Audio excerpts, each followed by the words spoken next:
My mom emptied my savings account to buy my dad a boat. She said it was okay, because I'd never do anything meaningful with that money anyway.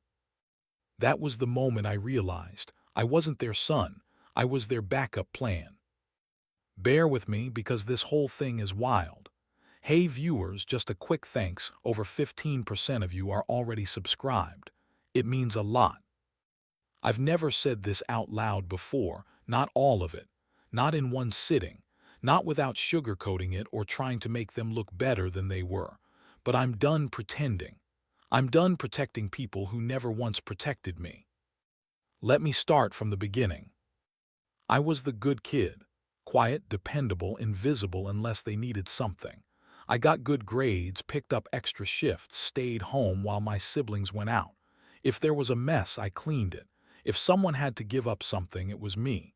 I told myself it was love. I told myself it was family. But it was debt, one I kept paying into, never realizing the interest was my sanity. The first time I remember it feeling off was when I was 16. I had saved for 2 years, cut grass, cleaned gutters, ran food deliveries, to buy a used laptop for school. My parents borrowed it 2 weeks later for my sister's birthday gift. Gave it to her like it came from them. She needs it more than you, my mom said. Don't be selfish. That phrase became their mantra. Don't be selfish. When I gave up my college dorm to stay home and help with bills, when I skipped a semester because Dad's business hit a rough patch, when I co-signed a loan for my brother's car when he totaled 6 months later, they told everyone how proud they were of me, but behind closed doors it was just more taking, more guilt. They treated kindness like currency, and I was their ATM. The worst part, I kept hoping it would change. When I landed my first real job in IT, I was making barely enough to live, but I still sent money home. Helped Mom cover dental work, paid off Dad's second mortgage, covered my sister's tuition when she failed out of her first school and tried again. No thank you. No offer to pay it back. Just more, can you help us out again? And I did, because that's what sons do, right? But then came the boat. I had been saving for a down payment on my first home, a modest condo, nothing fancy. I wasn't flashy. I just wanted a little space of my own after a lifetime of being crammed into the corners of everyone else's needs. $36,000, that's what I had. I never even saw it leave my account.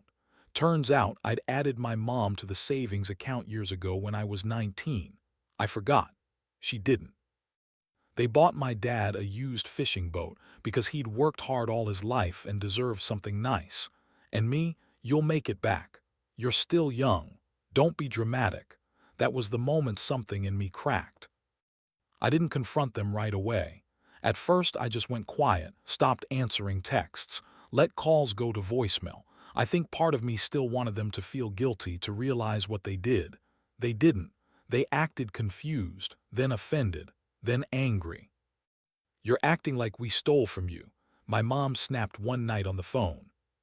You did. Dead silence. Then, I don't like your tone, young man. I was 29.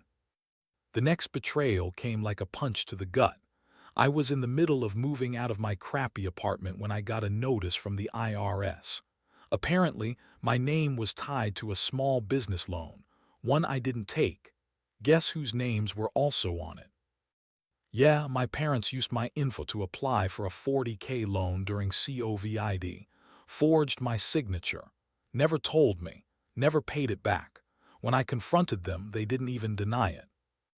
It was a tough year, my dad said. You weren't using your credit for anything important. And then this, stop acting like you're better than us. We raised you. That was it. That was the final betrayal, the moment the last bit of loyalty died. I lawyered up, reported the fraud, froze every account, sent one final message.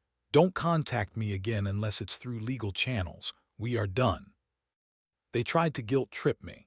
My mom even posted some vague Facebook sob story about ungrateful children forgetting their roots. Extended family started reaching out, telling me to be the bigger person. But none of them had paid my bills.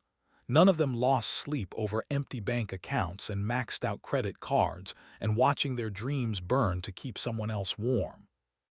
You know what the worst part of this whole thing was? For years, I thought if I was just good enough, they'd finally see me. They'd treat me like a son, not a resource. But they never did. Because some people don't love you, they use you. And if you keep letting them, they'll never stop. Cutting them off was the hardest thing I've ever done. There wasn't some dramatic screaming match or final blowout, just a long, cold silence that's still going. But for the first time in my life, I can breathe. No random phone calls asking for money, no guilt trips, no manipulative sob stories about how I abandoned them, just me, my peace, my boundaries. I bought a small condo last year, nothing fancy, but it's mine. Every piece of furniture, every wall I painted, every dollar I saved, mine. Earned without strings attached. Built with hands that finally stopped bleeding for people who would have let me die empty.